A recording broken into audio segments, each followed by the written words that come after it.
Welcome back to another episode of Career Mode with me, Ida, and today we have transfer deadline day, and then we will be playing Chelsea because the Aston Villa game doesn't really matter, and Bournemouth and Burnley, we'll just play Chelsea. But most importantly, we need to see whether Gabriel Jesus does actually leave, because at the moment he's still at the club. Whether we have money to spend or not. I've put a few inquiries in for some players. We'll see over this first 10 hours or the last 10 hours ever on this career mode series if we can sign anyone or not. We have had a few of our inquiries that have come back, and it looks like Martial is not for sale at any price. Dybala is not for sale at any price. Gareth Bale is not for sale at any price. And Ousmane Dembele is not for sale at any price. However, if I go into this screen, you'll see that it says because he has less than a year remaining on his contract, they might consider between 17 and 31 million, which is less than his actual value, and he's 87 rated, and I'd probably play him up front. So we'll keep an eye on that, whereas Dybala, yeah, we're not going to get him for that, are we? 101 million minimum, pretty much. Gareth Bale is a consideration, 69 to 81 million roughly is how much they want for him. Again, if we sell Jesus for 70 million, then we've got 90 odd million to play with. And finally, Dembele, 58 to 67 million is roughly what they might be worth, but we'll see if they accept any of those offers. We just got a loan offer from Reading for Pereira, and we never play him, so I just put him on loan straight away. That is the only one that we've had that hour. Currently, we have 7 hours left, and I was just looking through the transfers, and it looks like PSG pulled out of the deal for Jesus. However, we got an offer from Palace for him, but before, as I've said, we want about 70 million for him, so good luck with that, Palace.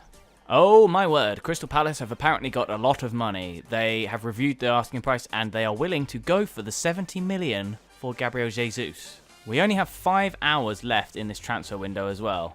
Because we might be losing Jesus, I've decided to put in a £20 million offer for Martial, which is more than the lower end of what they might be persuaded with. Might have to push up to 25, but we'll see if 20 does it. Wow. Palace actually signed him for 70 million. Now I'm wondering how much money Man United are willing to accept for Martial. So I'm going to go 25. And then I'm going to put in a couple of other bids for players off camera, and I'll show you what I've got. 6.5 hours later. Alright, so the transfer offers I have sent, I've gone for an ambitious one, a couple of good ones, and then a middle ground one. So the ambitious one is Neymar, 84 million plus. I did Charlie Musonda in the deal. Doubt that's going to go through. Then I did 70 million for Gareth Bale, 25 million for Martial, 30 million for Timo Werner, and 25 million for Bakayoko. We'll see if anything comes of those. Hopefully something does. We got 6 messages in this hour. Hopefully something comes in. Our Timo Werner offer got accepted. I'm just going to give him 5 grand more than he wants. His 4-year deal, and I'm going to make him crucial because I definitely just want to sign him now. Monaco want 36 million for Bakayoko. I'm going to offer 31 and see if they bite on that. Real Madrid came back with a 105 million offer for Bale, and the Neymar one was like 153 million, so I'm going to sack both of them off. There's no point trying. We are going to accept the transfer of Timo Werner. Welcome to the club. We've realistically got 1 hour left of this transfer window, so I'm going to have to do that and see if we can get Bakayoko for 36 million. As we close down, there is 1 hour left, and that is pretty much all of our... Wow, Lukaku's just gone to Barcelona for 70 million from Man United. Our offers got accepted, but I don't think we can actually sign either of them. Now, if I remember, these won't go through because it is the end of the transfer deadline, but we did manage to get cover in for Jesus, and we still have 50 million left, which I didn't want. I was trying to sign somebody, but too late. We are going to go into our only game of today's episode. But first, I'll show you the games that we've skipped, which was from transfer deadline day, was the Aston Villa game in the FA Cup. They changed a few players. We still won 2-1. That weren't too bad. Won 2-1 again at Burnley and 2-1 at Bournemouth. I think that's pretty much 2-1 in the last, 4 games, because the one before that was 3-1. Can't seem to keep a clean sheet since that Newcastle game, but I don't care as long as we keep winning. As for the team going into Chelsea game, we have got Thiago Silva back from injury. He has a little bandage on him, but I'm not really bothered about it. We've got Donnarumma, Zuma, Silva, Weiser, and Baba as the backs 5. We have Renato Sanchez, Adrian Silva, Pulisic, Lamar, Werner, and Traore.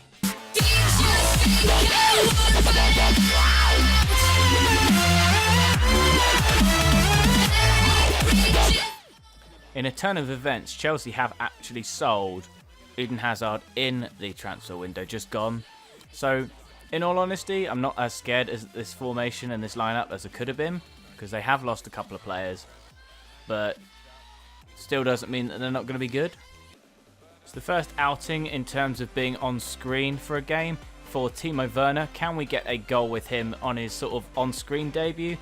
Don't know whether that's an actual thing, but I guess for us it is an on-screen debut because he hasn't actually been filmed playing a game for us yet. This is the first one because we had our transfer deadline, played a few sort of dead rubber games that were a bit boring, and now we're playing against Chelsea.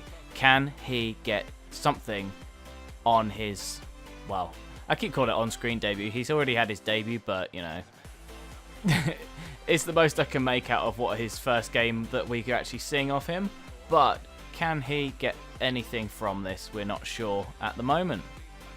I would say that there's been some chances in this game, but literally nothing's happened. It's been bogged down in the middle. As soon as I get it to this position, Chelsea have already got all their players back because obviously they play the 3 at the back formation. If you see here, look how many players Chelsea have back here. I just can't get forwards really. I need that situation like against Swansea where it was the same issue, but we scored and they got a red card. Again, I would like to show you some highlights in this game, but if you see one shot, that's it. In the whole game so far, literally nothing's happened. They've had a lot of possession, 13 tackles from me, 3 from them. I mean, that shows what it's got on this game. I might just take a couple of long shots just to chance my arm because I'm not getting anywhere near the goal at the moment. Werner's cut inside. Like I said, long shots. Can we get one around the keeper? What a finish, Timo Werner.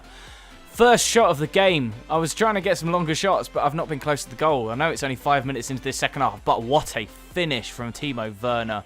Look at this. Cuts back inside around the defender.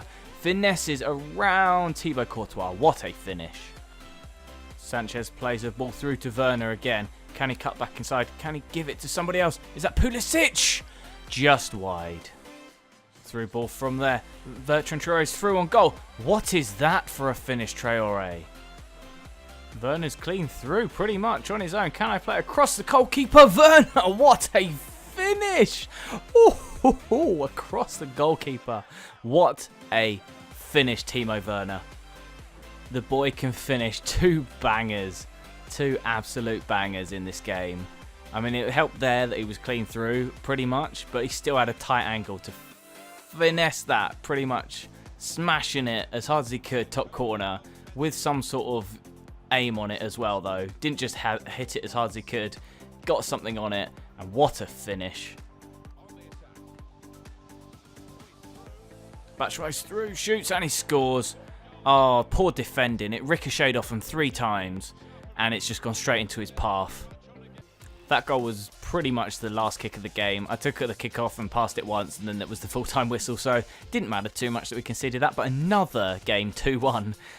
So many in a row. I think that's 5 now. But we definitely got the rub of the green there. We only had 3 shots, but 2 on target. Well, we had 5 shots, 3 on target, and 2 goals. That is what I meant to say. They had 4 shots, but if you look at where the shots were from, similar positions to ours, apart from one of ours was a massive free kick from Adrian Silva. So really, it was about even game, pretty even in the end. I mean, if you look at the half time, it was 1 shot to them and none to us. So I mean, we definitely had the better of the second half. As we make our way through the training sessions for the younger players, I'm just going to sim to our next game in this. But I will also be waiting to see who our next... Oh, it's Palace, yeah. We're not going to actually show them on the screen because it's Palace. I think the next games we will show is, if I remember rightly, it is Benfica and then... Oh, wow, we got Man United and Arsenal. Oh, that Arsenal game must have been moved because I swear we had Chelsea and Arsenal. But that's quite a few games in a short space of time. That game is very important. That is a final of the EFL Cup against Man United. And once again, I have to moan at how EA decided that their calendars were going to work. Is this an international break this week afterwards, or is it not?